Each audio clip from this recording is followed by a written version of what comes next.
Hello, welcome to Bob's Dungeon. My name's Bob, I'll be your host. And in this video, I'm going to tell a Christmas story for the holidays. And it's also a warning to always pay attention to the power level of the NPC you're sending up against the player characters, and pay attention to the power level of the players you're sending against the NPC. So, anyway, a few years back, a friend of mine had asked me to run a holiday game, and it was going to be a one-shot. And so I said sure. And the bad guy we chose that I was going to put in this game was going to be the Krampus. So I looked up some stats for the Krampus to add into a one-shot Pathfinder game. And I found a few other holiday-themed bad guys, and so I saved the information on them too, just in case, which was a good thing, which you'll find out here in a little bit.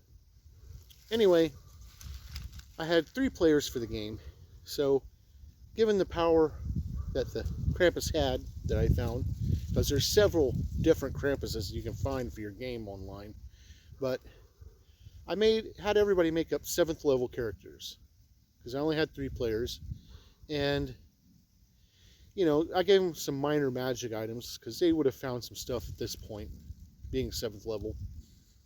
And just before we began, we had a 4th player added in, which is cool.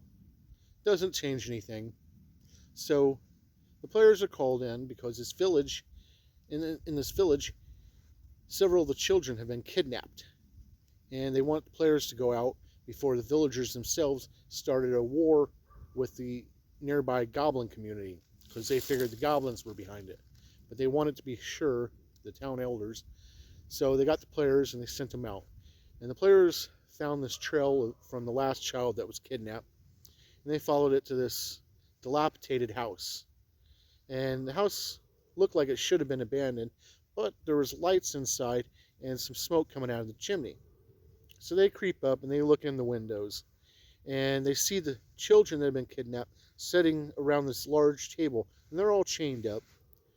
And there's this big hulking creature with horns that's cooking something, and they notice one of the children are missing. So they all come up with their own plans to get in there and rescue the children, but nobody wanted to listen to what anybody else was saying. So at the same time, all of them enact their own plans.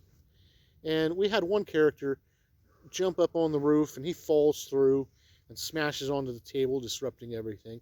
The paladin of the group, he goes charging in, and he activates several abilities he has, racial abilities, character class abilities, and the magic item ability he had, and he just tramples into the Krampus, hitting him with everything he's got, and maxing out on everything.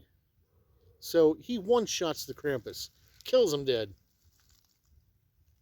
At that point, it should be end of adventure because Krampus is dead. And I was like, well, crap. But we kept going. They rescued the kids. And the kid that was being cooked, the paladin, I allowed him to resurrect the kid and heal him up. I gave him that.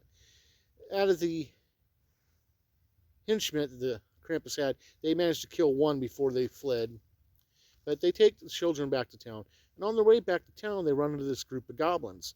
And the goblins are looking for help because they have their own problem. So they decide to help the goblins. And they sent one of the players with the children on back to town because that player had to go home, or had to quit out of the game because he had some stuff to do. So we had his character take the children back to town. And they go and help the goblins. And it turns out that the goblins have this guy that shows up about this time every year and starts wreaking havoc in their community. And what this turned out to be was the statistics I'd found for the Grinch. And in these layout for the Grinch is a bugbear with green fur and special abilities. So he's wreaking havoc with them. Instead of killing the Grinch, they capture him and they take him back with them. And they locked the Grinch up in a storage area in the inn they're staying in. And they leave the monk, whose player had to leave and had brought the children back. They leave him there to guard the Grinch while they go talk to the elders and make sure everything's okay. So while they're in the front talking to them, while they go and talk to the elders, the they get things straightened out and they come back. When they come back, I had it so that the monk had fallen asleep and the Grinch had got away. Well, the wizard in the group was mad because he was going to dissect the Grinch to learn what he could from him. The dwarf was mad because that was their prisoner and he wanted to beat him up. So while everybody's in the front talking to the paladin, talking to the inn's owner, the dwarf comes in and has the paladin use enlargement on him so he can weigh more. That was his goal, to weigh more. And he runs back in there, and while the monk's got his feet propped up, he goes in there and just slams down with all of his weight on the monk's legs, and he shatters them. And he goes through falling on the monk on the floor, and they go through the floor into the basement. And he uses the monk as a cushion and breaks a lot more of the monk. But the monk lives, so does the dwarf. And they heal the monk the best they can, but his legs were so busted up, they're never going to work right. He's going to walk with a limp for the rest of his life. So, after all this, it was decided to keep going, and it became an ongoing game, and it ran for a couple of years, bi-weekly. And in that time, the monk kept showing back up as an NPC to cause trouble, and he wound up horribly burnt at one point, walking with a limp. And I think he got eaten by a dragon at one point, or had a dragon fall on him. I can't remember. It's been a while. But I guess the point to all this is to be careful when you gauge the power levels of your NPC and your players, because it can make it cause for a very short game. Unless you got backup bad guys, which I did, so that worked out.